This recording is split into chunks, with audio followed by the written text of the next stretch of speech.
जय बृहस्पति देवाय नमः।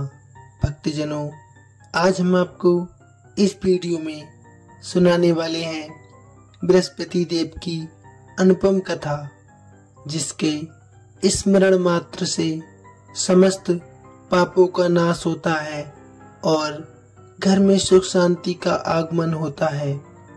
तो ऐसी दिव्य एवं हमेशा सुनी जाने वाली इस अनुपम कथा का आइए संपूर्णता अनुसरण करते हैं। प्रेम से बोलिए जय विष्णु देवाय नमः, जय बृहस्पति देवाय नमः। भक्तों, आपसे अनुरोध है, वीडियो को संपूर्ण ही देखिएगा, साथ ही लाइक शेयर अवश्य कीजिएगा, आपका बहुत धन्यवाद होगा।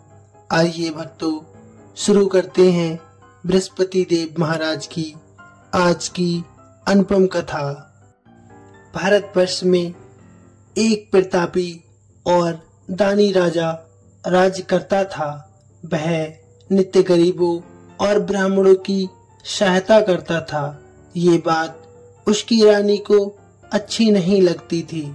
वह न ही गरीबों को दान देना चाहती थी और न ही भगवान का पूजन करना चाहती थी, और राजा को दान देने से मना भी किया करती थी।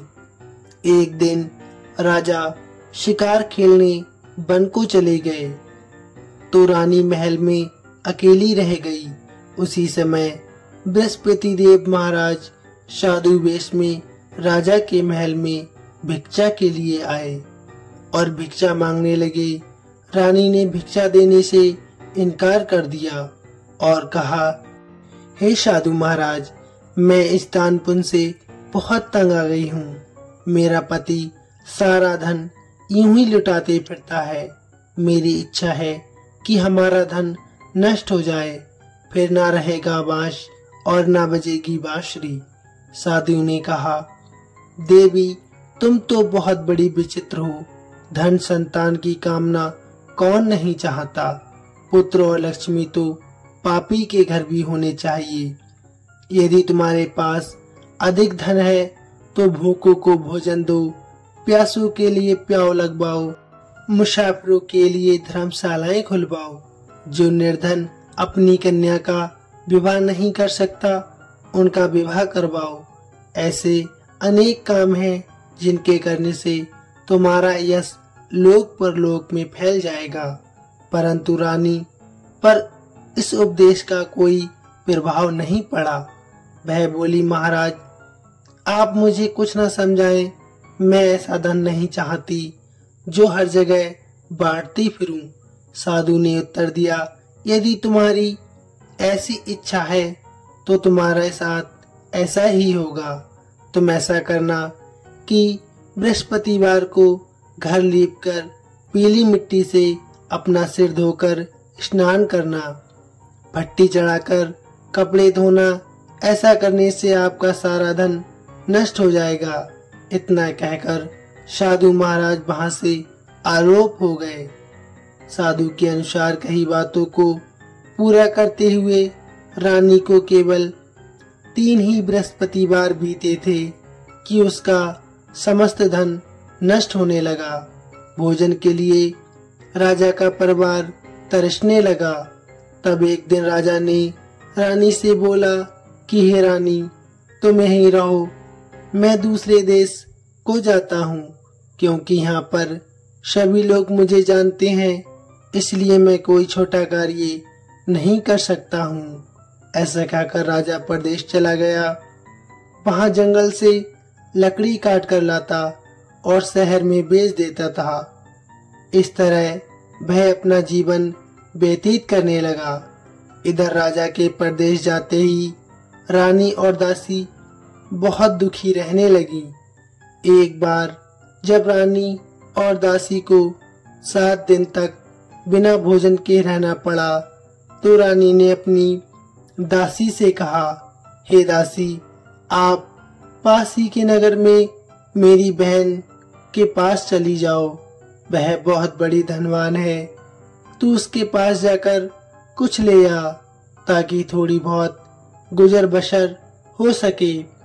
दासी रानी की बहन के पास चली गई। उस दिन सौभाग्य से गुरुवार था और रानी की बहन उस समय बृहस्पतिवार व्रत की कथा सुन रही थी। दासी ने रानी की बहन को अपनी रानी का संदेश सुनाया, लेकिन रानी की बहन ने कोई उत्तर नहीं दिया। जब दासी को रानी की बहन का कोई उत्तर नहीं मिला तो वह बहुत दुखी मन से और क्रोध में आते हुए वापस आ गई। दासी ने वापस आकर रानी को सारी बात बता दी। सुनकर रानी ने अपने भाग्य को ही कोसा। उधर रानी की बहन ने सोचा कि मेरी बहन की दासी आई थी, परंतु मैंने उससे कुछ नहीं बोला, इससे वह बहुत दुखी हुई होगी। कथा सुनकर और पूजन समाप्त करके प्रसाद ग्रहण करने के उपरांत वह अपने बहन के घर आई और कहने लगी, हे बहन, मैं बृहस्पतिवार का व्रत कर रही थी। तुम्हारी दासी मेरे घर आई थी, परंतु जब तक कथा होती है तब तक ना ही उठते हैं और ना ही बोलते हैं, इसलिए मैं नहीं बोली। कहो दासी क्यों गई थी? रानी बोली, बहन तुमसे मैं क्या छुपाऊं, हमारे घर में खाने के लिए अनाज तक नहीं है। ऐसा कहते कहते रानी की आंखों में आंसू आ गए। उसने दासी समेत पिछले 7 दिनों से भूखे रहने तक का सारा बयान अपनी बहन को विस्तार पूर्वक सुना दिया। रानी की बहन बोली, देखो बहन, भगवान बृहस्पति देव सबकी मनोकामना को पूर्ण अवश्य करते हैं। देखो शायद तुम्हारे घर में अनाज रखा हो। पहले तो रानी को विश्वास नहीं हुआ, पर बहन के आग्रह करने पर उसने अपनी दासी को अंदर भेजा तो उसे सचमुच अनाज से भरा एक घड़ा मिल गया। ये देखकर दासी को बड़ी हैरानी हुई। दासी रानी से कहने लगी, हे रानी, जब हमको भोजन नहीं मिलता तो हम व्रत ही तो करते हैं, इसलिए क्यों ना इनसे व्रत कथा और विधि पूछ ली जाए ताकि हम भी व्रत कर सकें। तब रानी ने अपनी बहन से बृहस्पतिवार व्रत के बारे में पूछा। उसकी बहन ने बताया, बृहस्पतिवार के व्रत में चने की दाल और मुनक्का से विष्णु भगवान का केले की जड़ में पूजन करें तथा दीपक जलाएं, व्रत कथा सुने और पीला भोजन ही करें। इससे बृहस्पति देव बहुत प्रसन्न होते हैं। व्रत और पूजन विधि बताकर रानी की बहन अपने घर लौट गई। 7 दिन के बाद जब गुरुवार आया तो दोनों रानी और दासी ने व्रत रखा। गुड़साल में जाकर चना और गुड़ लेकर आ गईं। फिर उससे केले की जड़ तथा विष्णु भगवान का पूजन किया। अब पीला भोजन कहाँ से लाएं, इस बात को लेकर दोनों बहुत दुखी थी।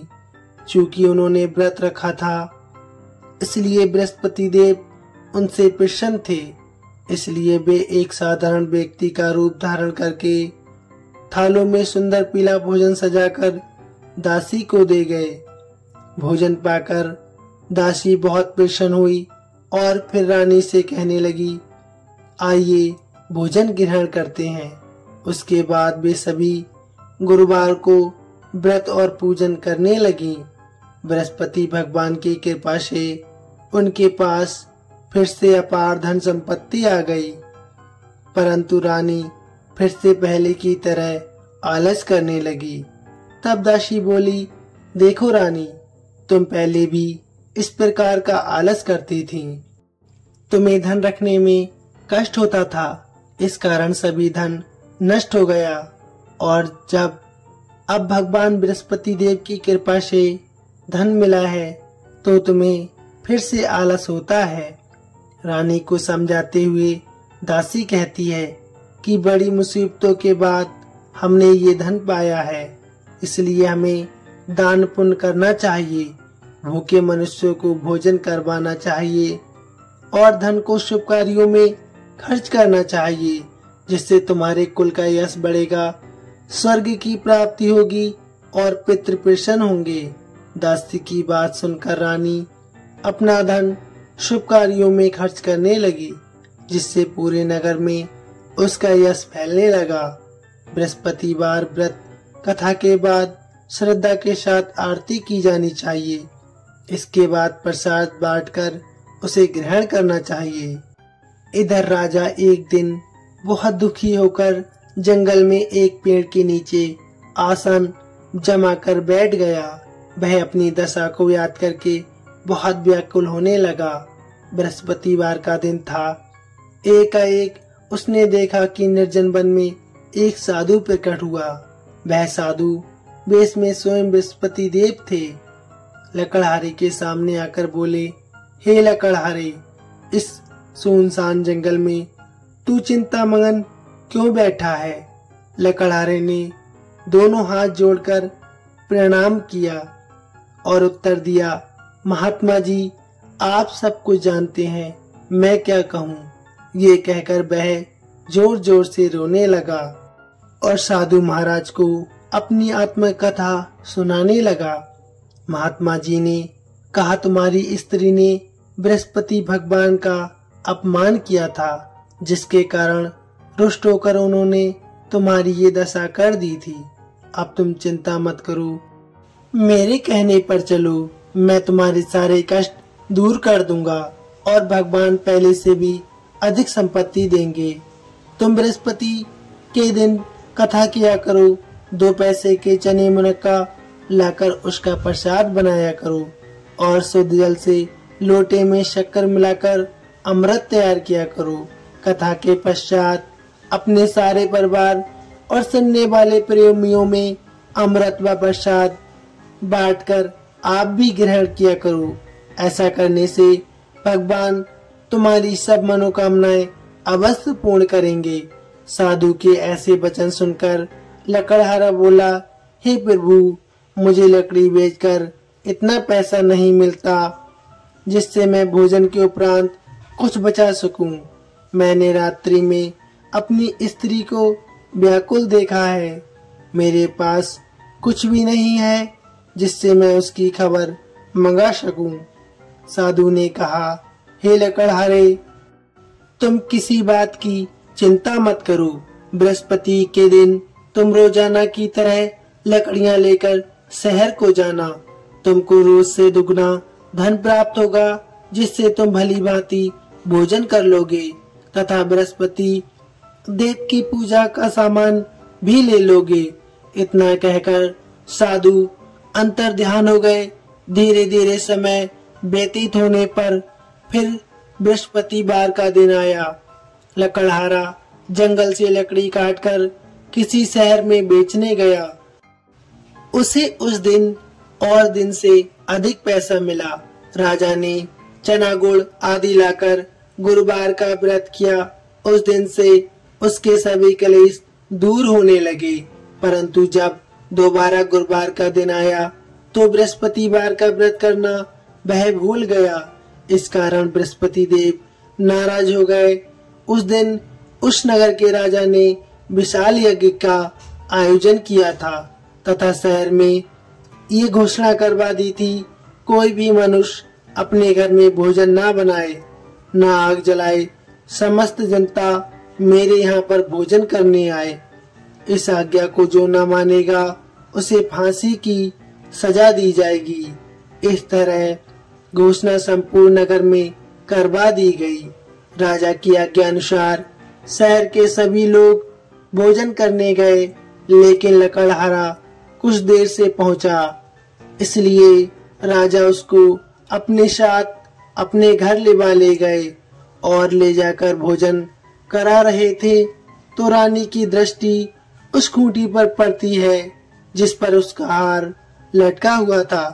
वह वहां पर दिखाई नहीं दिया। रानी ने निश्चय किया कि मेरा हार इस मनुष्य ने चुरा लिया है। उसी समय सिपाहियों को बुलाकर उसको कारागार में डलवा दिया गया। जब लकड़हारा कारागार में पड़ गया और बहुत दुखी होकर विचार करने लगा कि ना जाने कौन से पूर्व जन्म के कर्म से मुझे ये दुख प्राप्त हुआ है। उसी साधु को याद करने लगा जो जंगल में मिला था। उसी समय तत्काल बृहस्पति देव साधु के रूप में प्रकट हुए और उसकी दशा को देखकर कहने लगे, अरे मूर्ख, तूने बृहस्पति देव की कथा नहीं करी, इस कारण तुझे दुख प्राप्त हुआ है। अब चिंता मत कर, बृहस्पतिवार के दिन कारागार के दरवाजे पर 4 पैसे पड़े मिलेंगे तुझे। उनसे तू बृहस्पति देव की पूजा करना, तेरे सभी कष्ट दूर हो जाएंगे। बृहस्पतिवार के दिन उसे 4 पैसे पड़े मिले। लकड़हारे ने कथा कही। उसी रात्रि को बृहस्पति देव महाराज ने उस नगर के राजा को स्वप्न में आकर कहा, हे राजा, तुमने जिस आदमी को कारागार में बंद कर दिया है वह निर्दोष है, वह राजा है, उसे छोड़ देना। रानी का हार उसी खूंटी पर लटका मिलेगा। अगर तू ऐसा नहीं करेगा तो मैं तेरे सारे राज को नष्ट कर दूंगा। इस तरह रात्रि के स्वप्न को देखकर राजा प्रातःकाल उठा और खूंटी पर हार देखकर लकड़हारे को बुलाकर क्षमा मांगी तथा लकड़हारे को योग सुंदर वस्त्र आभूषण देकर विदा कर दिया। बृहस्पति देव की आज्ञा अनुसार लकड़हारा अपने घर को चल दिया। राजा जब अपने नगर के निकट पहुंचा तो उसे बड़ा आश्चर्य हुआ। नगर में पहले से अधिक बाग, तालाब, कुएं तथा बहुत सी धर्मशाला, मंदिर आदि बन गई हैं। राजा ने पूछा, ये किसका बाग और धर्मशाला है? तब नगर के सब लोग कहने लगे, ये सब रानी और बांदी के हैं। तो राजा को बहुत आश्चर्य हुआ और गुस्सा भी आया। जब रानी ने ये खबर सुनी कि राजा आ रहे हैं तो उन्होंने बांदी से कहा, हे दासी, देख राजा हमको कितनी बुरी हालत में छोड़ गए थे। हमारी ऐसी हालत देखकर वह लौट ना जाए, इसलिए तू जा, दरवाजे पर खड़ी हो जा। आज्ञा अनुसार दासी दरवाजे पर खड़ी हो गई। राजा आए, उन्हें अपने साथ लेवाकर ले आई। तब राजा ने क्रोध करके अपनी रानी से पूछा कि ये धन तुम्हें कैसे प्राप्त हुआ? तब उन्होंने कहा, हमें ये धन सब बृहस्पति भगवान की कृपा से प्राप्त हुआ है। राजा ने निश्चय किया कि 7 रोज बाद तो बृहस्पति देव का पूजन करते हैं, परंतु प्रतिदिन 3 बार कहानी तथा रोज व्रत किया करूंगा। अब हर समय राजा के दुपट्टे में चने की दाल बंधी रहती तथा दिन में 3 बार कहानी कहता। एक रोज राजा ने विचार किया कि चलो अपनी बहन के यहाँ हो आमे। इस तरह निश्चय किया। राजा घोड़े पर सवार होकर अपनी बहन के यहाँ चलने लगा। मार्ग में उसने देखा कि कुछ आदमी एक मुर्दे को लेकर जा रहे हैं। उन्हें रोककर राजा कहने लगा, भाइयों, मेरी बृहस्पति देव महाराज की कथा सुन लो। वे बोले, हमारा तो आदमी मर गया है, इसको अपनी कथा की पड़ी है। परंतु कुछ आदमी बोले, अच्छा कहो, हम तुम्हारी कथा भी सुनेंगे। राजा ने दाल निकाली और जब कथा आदि हुई कि मुर्दा हिलने लगा और जब कथा समाप्त हो गई तो राम राम करके मनुष्य उठकर खड़ा हो गया। आगे मार्ग में उसे एक किसान खेत में हल चलाता मिला। राजा ने उसे देखा और उससे कहा, अरे भैया, तुम मेरी बृहस्पतिवार की कथा सुन लो। किसान बोला, जब तक मैं तेरी कथा सुनूंगा तब तक मैं 4 हरैया और जोत लूंगा। जा अपनी कथा किसी और को सुनाना। इस तरह राजा आगे चलने लगा। राजा के हटते ही बैल पछाड़ खाकर गिर गया तथा किसान के पेट में बड़ी जोर का दर्द होने लगा। उसी समय उसकी माँ रोटी लेकर आई। उसने जब ये देखा तो अपने पुत्र से सवाल पूछा और बेटे ने सभी हाल कह दिया। तो बुढ़िया माई दौड़ी दौड़ी उस घुड़सवार के पास गई और उससे बोली कि मैं तेरी कथा सुनूंगी, तू अपनी कथा मेरे खेत पर चलकर ही कहना। राजा ने बुढ़िया के खेत पर जाकर कथा कही, जिसके सुनते ही बैल उठ खड़े हुए तथा किसान के पेट का दर्द भी बंद हो गया। राजा अपनी बहन के घर पहुंचा। बहन ने भाई की खूब खातिरदारी की। दूसरे रोज प्रातःकाल वह जागा तो वह कहने लगा, सब लोग भोजन कर रहे हैं। राजा ने अपनी बहन से कहा, ऐसा कोई मनुष्य है जिसने भोजन नहीं किया हो? मेरी बृहस्पतिवार की कथा सुन ले। बहन बोली, हे भैया, ये देश ऐसा ही है कि पहले यह लोग भोजन करते हैं, बाद में अन्य काम करते हैं। अगर कोई पड़ोस में हो तो मैं देख कर रहा हूँ। वह ऐसा कहकर देखने चली गई, परंतु उसे कोई ऐसा व्यक्ति नहीं मिला जिसने भोजन न किया हो। अतः वह एक कुमार के घर गई जिसका लड़का बीमार था। उसे मालूम हुआ कि उसने 3 रोज से कुछ भी भोजन नहीं किया है। रानी ने अपनी भाई की कथा सुनने के लिए कुमार से कहा। वह तैयार हो गया।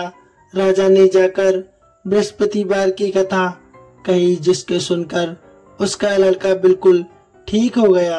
अब तो राजा की प्रशंसा होने लगी। एक रोज राजा ने अपनी बहन से कहा कि बहन, हम अपने घर को जाएंगे, तुम भी तैयार हो जाओ। राजा की बहन ने अपनी सास से कहा। सास ने कहा, हाँ चली जाओ, परंतु अपने लड़कों को मत ले जाना, क्योंकि तेरे भाई के कोई औलाद नहीं है। बहन ने अपने भाई से कहा, हे भैया, मैं तो चलूंगी, पर कोई बालक नहीं जाएगा। राजा बोला, जब कोई बालक नहीं चलेगा तब तुम भी क्या करोगी? बड़े दुखी मन से राजा अपने नगर लौट आया। राजा ने अपनी रानी से कहा, हम निर्वंशी हैं, हमारा मुंह देखने का धर्म नहीं है और कुछ भोजन आदि नहीं किया।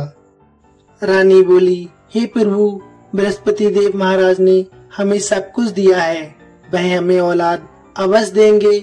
उसी रात को बृहस्पति देव ने राजा से स्वप्न में कहा, हे राजा, उठ, सभी सोच त्याग दे, तेरी रानी गर्भ से है।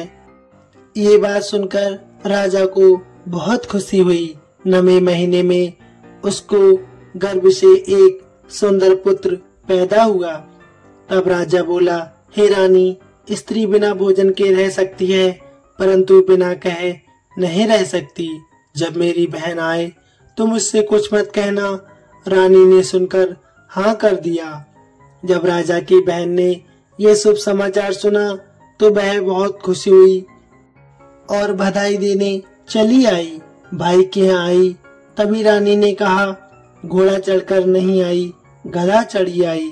राजा की बहन बोली, भाभी, मैं इस प्रकार न कहती तो तुम्हें औलाद कैसे मिलती? बृहस्पति देव ऐसे ही है, जैसी जिसकी मन में कामना होती है सभी को पूर्ण करते हैं। जो सद्भावना पूर्वक बृहस्पतिवार का व्रत करता है एवं कथा सुनता है, पढ़ता है, दूसरों को सुनाता है, बृहस्पति देव उसकी सभी मनोकामनाएं पूर्ण करते हैं। भगवान बृहस्पति देव उसकी सदैव रक्षा करते हैं। संसार में जो मनुष्य सद्भावना से भगवान जी का पूजन व्रत सच्चे हृदय से करता है तो उनकी सभी मनोकामनाएं अवश्य पूर्ण होती हैं। जैसी सच्ची भावना से रानी और राजा ने उनकी कथा का गुणगान किया तो उनकी सभी इच्छाएं भगवान जी ने पूर्ण की थीं। इसलिए पूर्ण कथा सुनने के बाद प्रसाद लेकर जाना चाहिए। हृदय से उनका मनन करते हुए जयकारा बोलना चाहिए। बोलिए बृहस्पति महाराज की जय, भगवान विष्णु की जय। कमेंट में अवश्य लिखिए जय विष्णु भगवान। दोस्तों, वीडियो कैसी लगी प्लीज कमेंट में अवश्य बताइए। धन्यवाद।